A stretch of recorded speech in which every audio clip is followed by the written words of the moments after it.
Landlords out there, it has come to my attention that there's a very easy way to rip off a Detroit landlord when it comes to the process of getting your house city certified. There's a couple of ways. And in this video, I'm going to get into it with you. I'm going to teach you the whole process, start to finish, of how to get your house certified and where the property managers are capitalizing on your ignorance of the actual process. And there's a really cool secret about getting your house city certified and skipping through 2 of the 3 steps if you have a Section 8 tenant. I'm telling you, this is the best information I've ever put out there on YouTube, and I'm giving it away. I'm just thinking that I kind of hesitate to put this video out because I'm going to be making some property managers mad, and I'm kind of friends with them.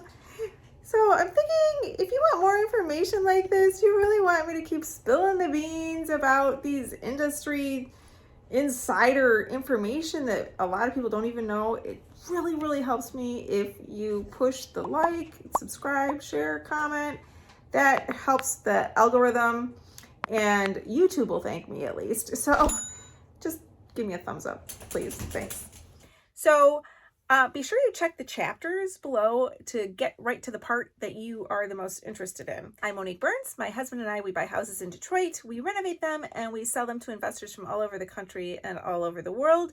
In 2015, we started a property management company. It did so well that we were able to sell it in 2020. Lucky for me, right before all the courts closed and the pandemic, like February, and in March, everything closed down.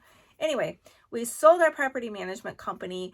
Since then, we have been renovating houses and still flipping them and selling them to investors. And in the process, I have learned a lot about how other property management companies operate, and I'm a little shook because it's not what we did.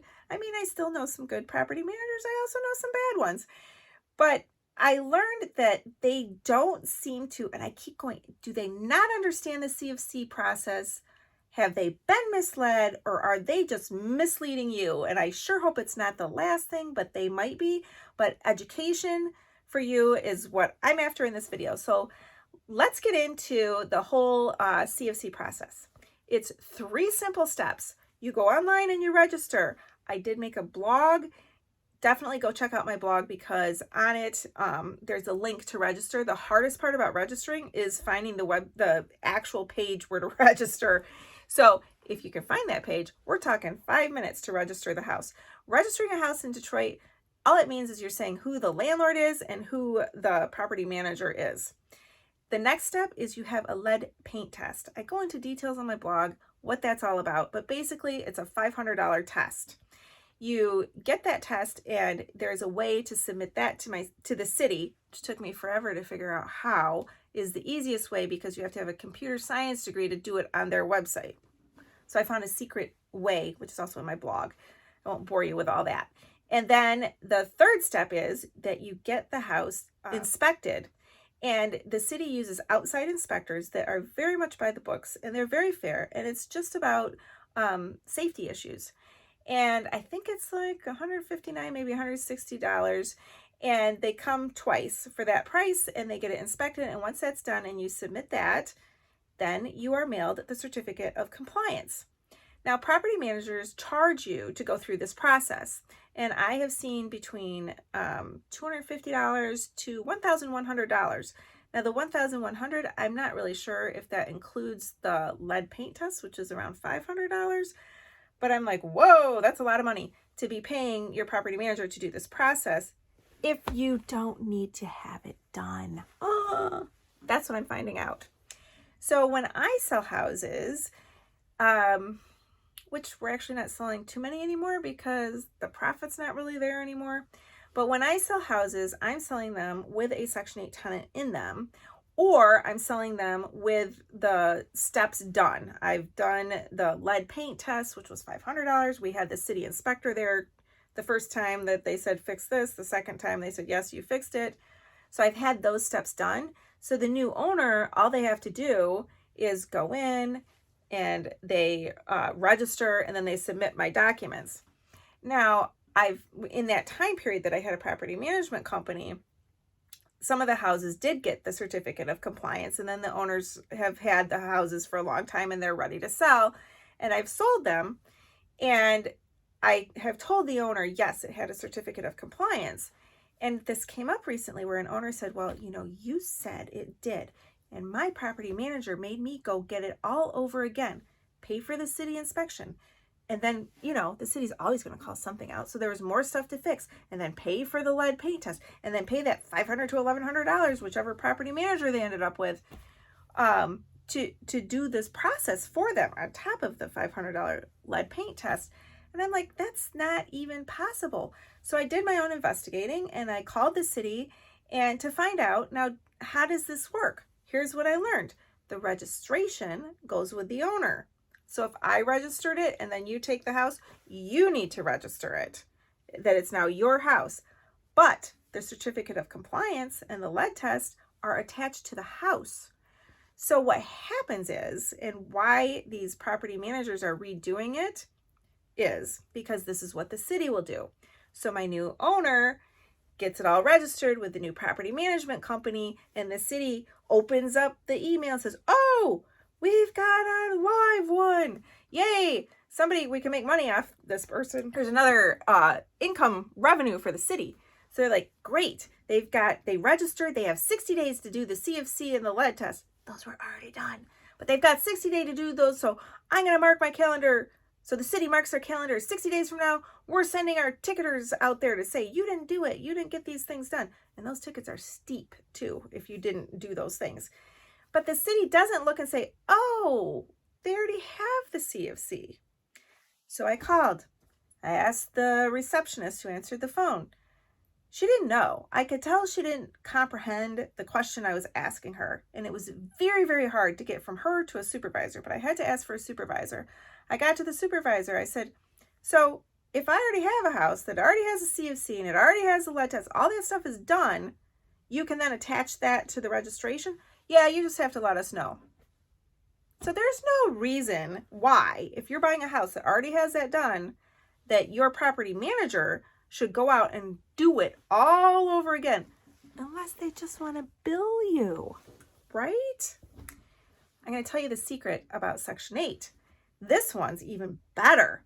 So if you have a tenant with Section 8, after the tenant moves in, I email that Section 8 office, I turn in my lease, say, yes, the tenant has moved in. Please send me the report or the page that you have that shows that this house passed an inspection. On my blog, you can see an example of what that letter looks like from Detroit Housing. I've also had MSHA ones before that they send it and say, HQS, yes, passed the inspection. With that piece of paper, it's a simple email that took me forever to find that email address. And I emailed that past inspection. And I said, can you please send me a certificate of compliance? It has worked for me twice now. I have the certificate of compliance. Well, I was recently trying to sell a house and I thought the sale was done. I have the tenant moved in. I had just turned in the lease to Section 8 saying, yes, she's moved in. Here's a lease. Send me the past report. I got a call from the owner. And he said his property manager said that what I'm saying is inaccurate. There's no such thing. And in my blog, I go into why that could be, because they do send a letter. And it's this funny thing they say on this letter. After you register, you get a letter. And in the middle of the letter, it says, this does not qualify with Section 8 houses. With the Section 8, you still need to have this done. Why do they send this letter? Ugh. But anyway, maybe his property manager saw that. But as we were talking, that was the $1,100 one where he would have to pay $1,100 for his property manager to get the certificate. And he said, so I can't buy it from you, Monique, until you give me the certificate. But it's still like a catch-22, because even if I got the certificate, I don't want to sit on a completely done house for a month waiting for them to mail it to me. Even if I did get the certificate and I handed it to him, the city's not going to acknowledge it unless somebody takes that extra step and says, attach that to the new owner. So I actually lost that sale over that, and I am just shook. I'm mad about it. I have a theory of why the city is like this? Why do they send this letter with wrong information? Then why did I have to dig so hard to figure out how to do this? Well, I think it was a year or two ago when I used to be on the board Real Estate Investors Association of Oakland, meaning Oakland County, Michigan. We invited the director of BSEED, David Bell, I think his name is, to come speak to us because we heard that they just rolled out this new Section 8 thing. And he was our big guest speaker. And he loves speaking to our group because he's the guy that walks in and says, there's a new sheriff in town. You better get your houses certified or we are coming out to ticket you because we're making money for the city. And so he said he would come, and he was very late, and he showed up and he said, well, yeah, we do have this new thing with Section 8. And we're all like, like, really? It's really a thing? You really are doing it finally? They've talked about it in the past, but now they're actually doing it. Yeah, we're doing it. He said, I kind of thought, it would help out Section 8 because now more landlords would want to have Section 8 tenants, and most landlords don't want Section 8 tenants. So I went to Detroit Housing Commission and I said to him, hey, look, I did this thing for you. So why don't you give me the list of all the landlords so I can ticket them all? Because all he'd have to do is like look up my name or something. Although my houses aren't owned under my name.